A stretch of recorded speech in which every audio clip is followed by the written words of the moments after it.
Hello everybody, I'm Joshua Orro, the Mustang Prince. Welcome to Mustang Prince Oral Reports. Well sir, it's that time of year again, Father's Day. And today, I picked a classic of a film to blog. You may or may not remember the reason why last year I chose to blog The Thief Lord. Well, it's because my dad came from Italy, and the one I'm blogging today is for the exact same reason. Not only is this film an Italian story, but it's also my dad's favorite Disney film ever. Released on February 23rd, 1940, the movie is Pinocchio. Now, let's start with the plot of this film. Jiminy Cricket, a vagabond insect, spends a rainy night at the shop of toymaker Geppetto. The Blue Fairy brings a marionette named Pinocchio to life after Geppetto wishes on a star for a son. And Jiminy Cricket is appointed the boy's conscience. He has the devil of a time keeping up, as Pinocchio is willingly lured through various forms of temptation, like acting at a puppet show, going to Pleasure Island where he drinks, smokes, and is almost turned into a donkey, and takes a dare to rescue his father from a huge whale. So, what are my thoughts on this movie after seeing it for the first time in a long time? Well, I loved it when I was a kid, and I still love it today, for many different reasons. You see, a lot of the things that happen in it inspired me to have a good sense of right and wrong, and helped me become a better person in my future. But there is some stuff in it that was considered nightmare fuel ever since I was little. And there is one scene where there's, a curse word that Disney would never use nowadays. And don't ask me to say it, because I can't. But before I get into any further detail, let's move on to Mustang notes. In September 1937, during the production of Snow White and the Seven Dwarfs, animator Norman Ferguson brought a translated version of Carlo Collodi's 1883 Italian children's novel, The Adventures of Pinocchio, to the attention of Walt Disney. After reading the book, Walt was busting his guts with enthusiasm, as Ferguson later recalled. Pinocchio was intended to be the studio's third film after Bambi. However, due to difficulties with Bambi, which was adapting the story and animating the animals realistically, it was put on hold, and Pinocchio was moved ahead in production. Unlike Snow White, which was a short story that the writers could expand and experiment with, Pinocchio is based on a novel with a very thick story. Therefore, the story went through drastic changes before reaching its final incarnation. In the original novel, Pinocchio is a cold, rude, ungrateful, inhuman creature that often repels sympathy and only learns his lesson by means of brutal torture. The writers decided to modernize the character and depict him similar to Edgar Bergen's dummy Charlie McCarthy, but equally as rambunctious as the puppet in the book. The story was still being developed in early stages of animation. Also, early scenes were animated by Frank Thomas and Ollie Johnson, which shows that Pinocchio's design was exactly like that of a real wooden puppet with a long pointed nose, a peaked cap, and bare wooden hands. Walt Disney, however, was not pleased with the work that was being done on the film. He felt that no one could really sympathize with such a character and called for an immediate halt in production. Fred Moore redesigned the character slightly to make him more appealing. But the design still retained a wooden feel. Young and upcoming animator Milt Kahl felt that Thomas, Johnson, and Moore were rather obsessed with the idea of this boy being a wooden puppet, and felt that they should forget that he was a puppet and get a cute little boy. You can always draw the wooden joints and make him, a wooden puppet afterwards. Hamilton Lusk suggested to Kahl that he should demonstrate his beliefs by animating a test sequence. Kahl showed Disney a test scene in which Pinocchio is underwater looking for his father. From this scene, Kyle re-envisioned the character by making him look more like a real boy, with a child's Tyrolean hat and standard cartoon character, 4-fingered or 3 with a thumb, hands with Mickey Mouse type gloves on them. The only parts of Pinocchio that still look more or less like a puppet were his arms, legs, and his little bouton wooden nose. Disney embarked Kyle's scene and immediately urged the writers to evolve Pinocchio into a more innocent, naive, somewhat coy personality that reflected Kyle's design. However, Disney found that the new Pinocchio was too helpless and was far too often led astray by deceiving characters. Therefore, in the summer of 1938, Disney and his story team established the character of the cricket. Originally, the cricket was only a minor character that Pinocchio killed by squashing him with a mallet, and that later returned as a ghost. Disney dubbed the cricket Jiminy and made him into a character that would try to guide Pinocchio into the right decisions. Only the character was expanded, and he was depicted as a realistic cricket with toothed legs and waving antennae, but Disney wanted something more likable. Ward Kimball had spent several months animating a soup-eating sequence in Snow White, which was cut from the film due to pacing reasons, but Kimball was about to quit until Disney rewarded him for his work by promoting him to the supervising animator of Jiminy Cricket. Kimball conjured up the design for Jiminy, whom he described as a little man with an egg-shaped head and no ears. The only thing that makes him a cricket is because we call him one, Kimball later joked. Animation began in September 1938 during the production of the film.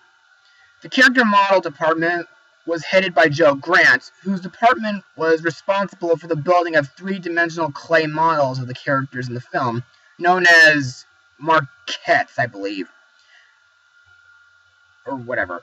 These models were then given to the staff to observe how a character should be drawn from any given angle desired by the artists.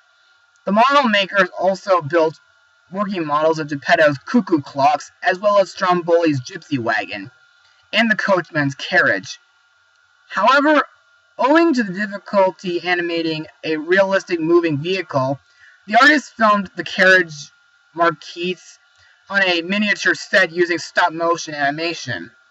Then each frame of the animation was transferred into animation cells using an early version of Xerox. The cells were then painted on the back and overlaid on the top of the background images, with the cells of the characters to create the completed shot of the rostrum camera. Like Snow White, live-action footage was shot for Pinocchio, with the actors playing the scenes in pantomime, supervised by Hamilton Lusk, rather than tracing what would result in stiff, unnatural movement.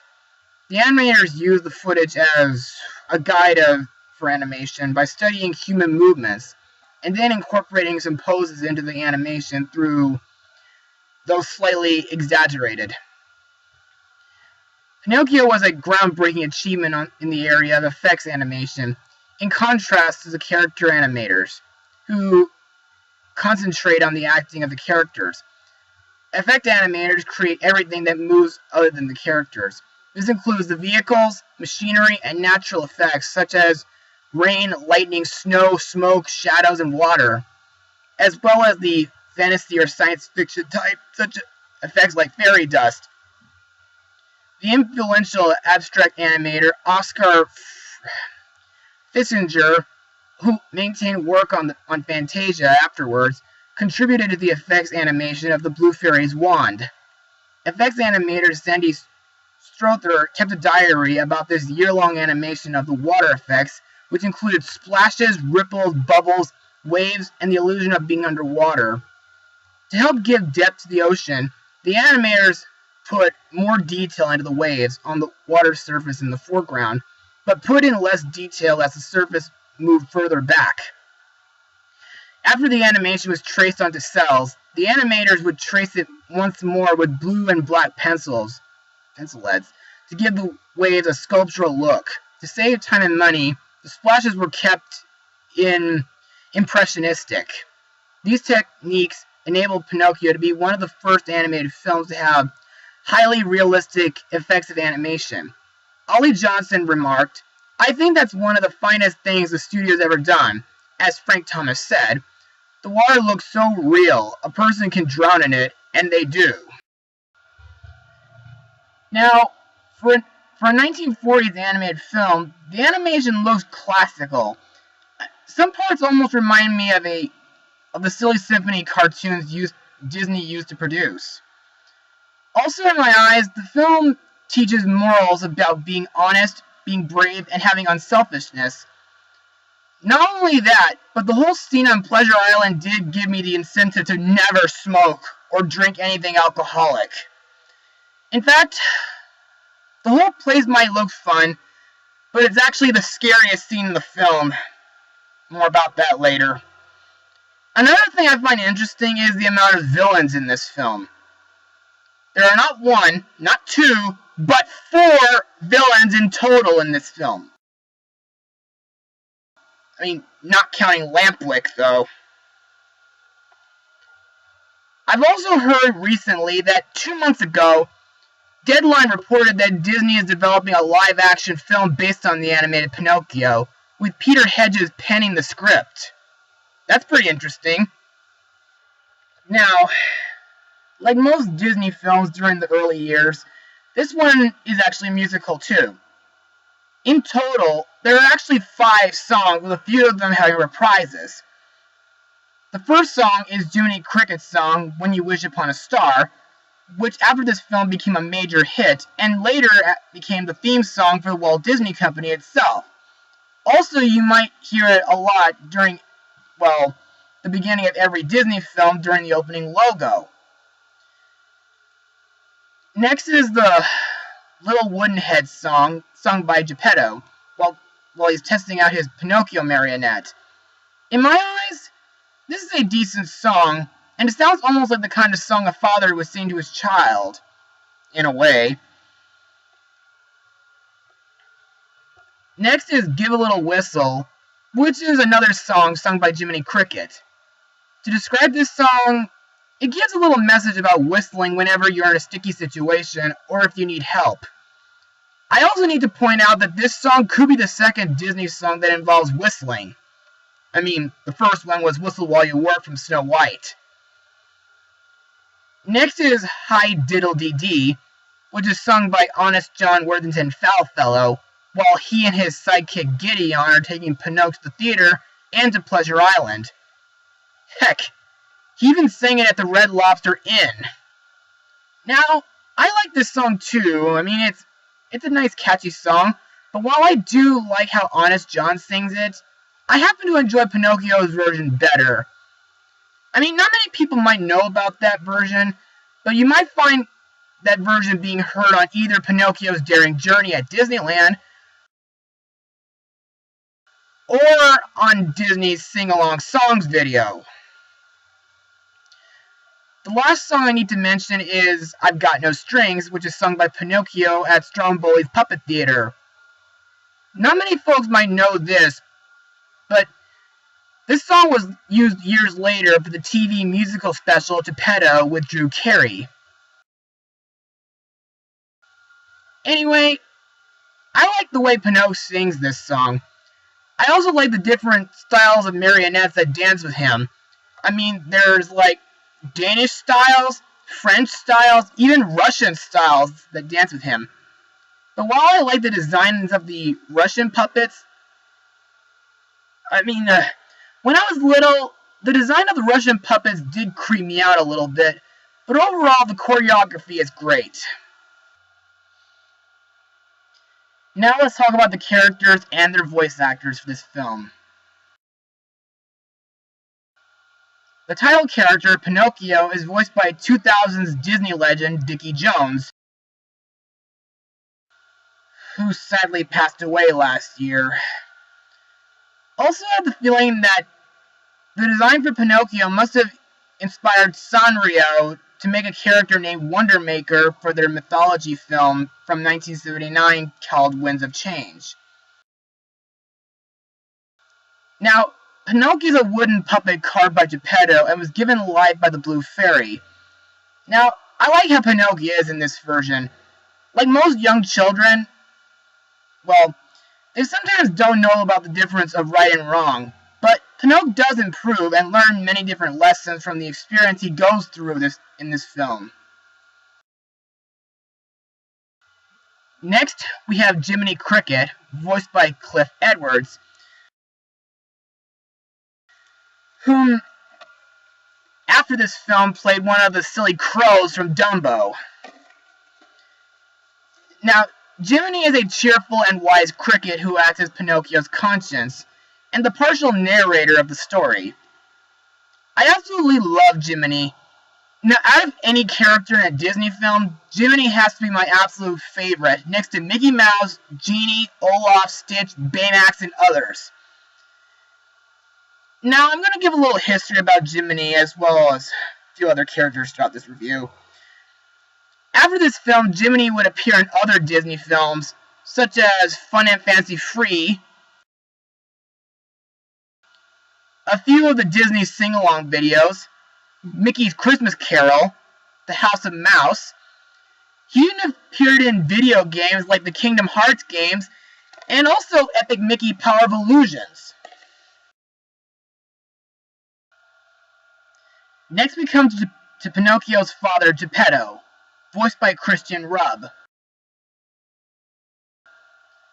Now, this wouldn't be a Father's Day blog if I didn't talk about him, would it? Geppetto is a kind and elderly woodcarver and clockmaker who created Pinocchio and wishes for him to become a real boy. Not only do I like Geppetto for being a kind father to his son and his pets, more on them later, but I also like how he's made each of the clocks, music boxes, and toys in his shop. Even though there were only 2 clocks that made me cringe when I was little. One of them was like showing a little drunken little man peering out of a window and hiccuping, and the other one was showing a woman spanking her son. And that was kind of creepy to me.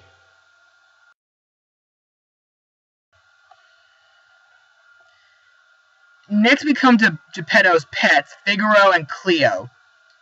To describe them, well, Figaro is a childlike kitten who can sometimes get annoyed with Cleo or jealous of Pinocchio, and Cleo is an adorable goldfish who is a flirter. Let's see.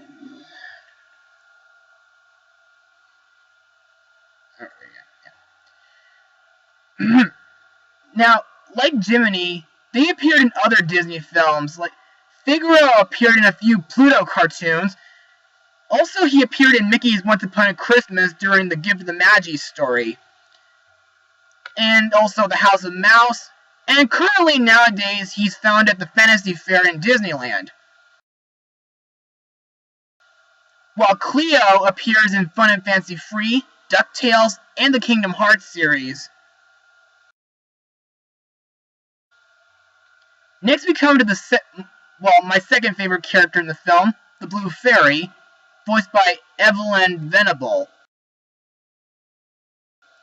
She grants Geppetto's wish for a son as a reward for bringing happiness to so many people. She brings Pinocchio to life with her magic and appoints Jiminy as Pinocchio's conscience, and turns him into a real boy at the end of the film for proving himself brave, truthful, and unselfish. I also need to add that she does help Pinocchio a couple times in the film. One time to get Pinocchio out of a cage after she forgives him for lying, which, when that happens, his nose grows long. Anyway, back to the film. And the second time, by sending a dove to drop off a message about what happened to Geppetto. Also, I get the feeling that the Blue Fairy might be similar to the West Wind from the Unico films. In a way.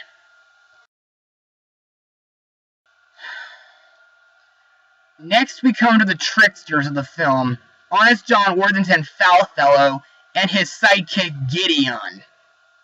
Honest John is a sly anthropomorphic red fox, voiced by Walter Catlett.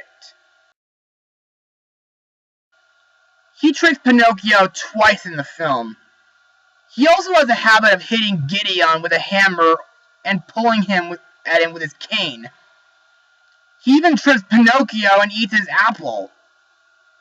John also makes a poor doctor pretending that Pinocchio has a circulation or a heartbeat when he's made of wood. And Gideon the cat is Honest John's mutant, crafty, anthropomorphic feline sidekick. He was originally intended to be voiced by Mel Blanc from the Looney Tunes show. And this would be his second work for Disney until his final work in Who Framed Roger Rabbit. But the filmmakers removed his dialogue from the script in favor of a mute performance, kind of like Dopey from Snow White. However, Gideon's hiccups were provided by Mel Blanc. You know, if you guys have seen part 3 of my Kingdom Hearts HD 1.5 remix blog, I did mention that Honest John and Gideon were this close to being in 358 over 2 days, but they got scrapped. Next we come to Strong Bully, voiced by Charles Judels.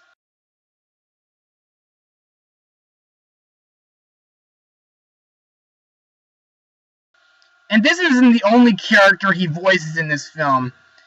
Anyway, Strong Bully is a large, sinister, bearded Italian puppet maker who has Pinocchio perform on stage with the rest of his marionettes in order to make money. He speaks in an Italian accent and curses in Italian when he gets angry, especially when he received a nut from an audience. Though he is identified as a gypsy, but he is the only antagonist of the film to be part of the official Disney villains lineup. And in my eyes, this guy's a real baddie.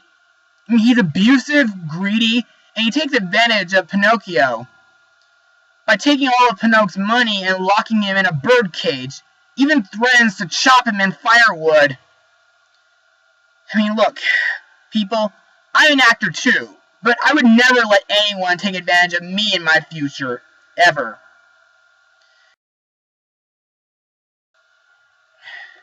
Judels also voices the devious and sadistic Coachman, owner and operator of Pleasure Island. He's been collecting disobedient boys and taking them to Pleasure Island where you smoke, drink, fight, break stuff, get free food, do rides, and play pool.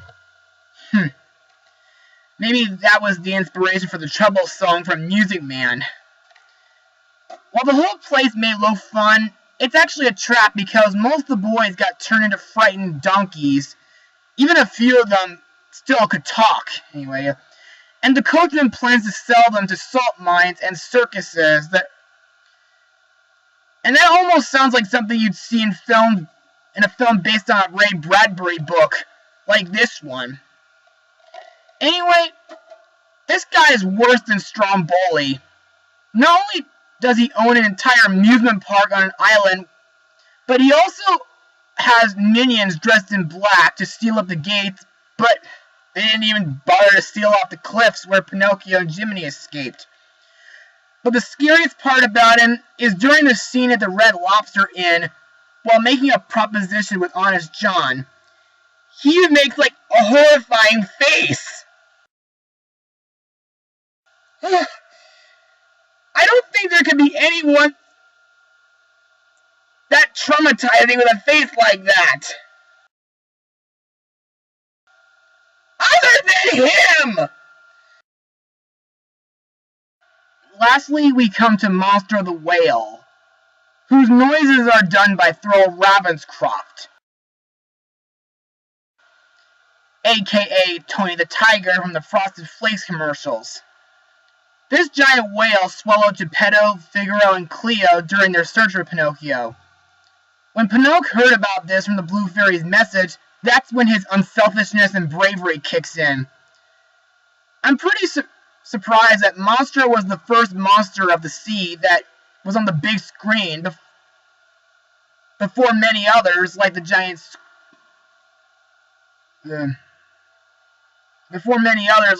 squid, the kraken, even Jaws came along. Now, in the original book, Pinocchio and his father do get swallowed by a giant sea creature, But in the book, it was actually a giant shark known as the terrible dogfish. Now, while the coachman may be the scariest villain in the movie, Monstro is the scariest creature in the movie. And it's not just his teeth that's scary about him, but it's the way Monstro is animated. I mean, when we first see him sleeping, it's like he's part of the background painting, but when he wakes up and starts chasing and eating the fish, it looks like the painting came to life and jumped out of the frame. And I just can't believe how fast he moves for such a whale that huge. He's like a giant torpedo with teeth. Plus, when he sneezes from the fire that Pinocchio made, he creates tidal waves. He could also give any shark a run for their money. Heck, even put Moby Dick to shame. Anyway, after the movie, Monstro also appeared in other things, such as the House of Mouse, the nighttime show at Fantasmic, and he's even the gateway tunnel of Storybook Lane canal boats at Disneyland. Plus, he's also a world in Kingdom Hearts, a floor in Chain of Memories, and he even appears in Kingdom Hearts 3D. And recently, he became an optional boss in Birth by Sleep. And now to move on my final words of this film. Above all, Disney's Pinocchio is a classic of a film. I mean, sure, while some parts are frightening, most of the movie does give morals and lessons on being brave, trustworthy, and unselfish. The characters and voice acting is great, the animation is classic to me, and the songs are spectacular. As for my final rating, you know what? I'll be generous and give it a full 100% because there's hardly a bad thing in this film at all. Well, that's it for today's blog. Be sure to tune in next time. Mustang Power. Oh, and happy Father's Day, folks.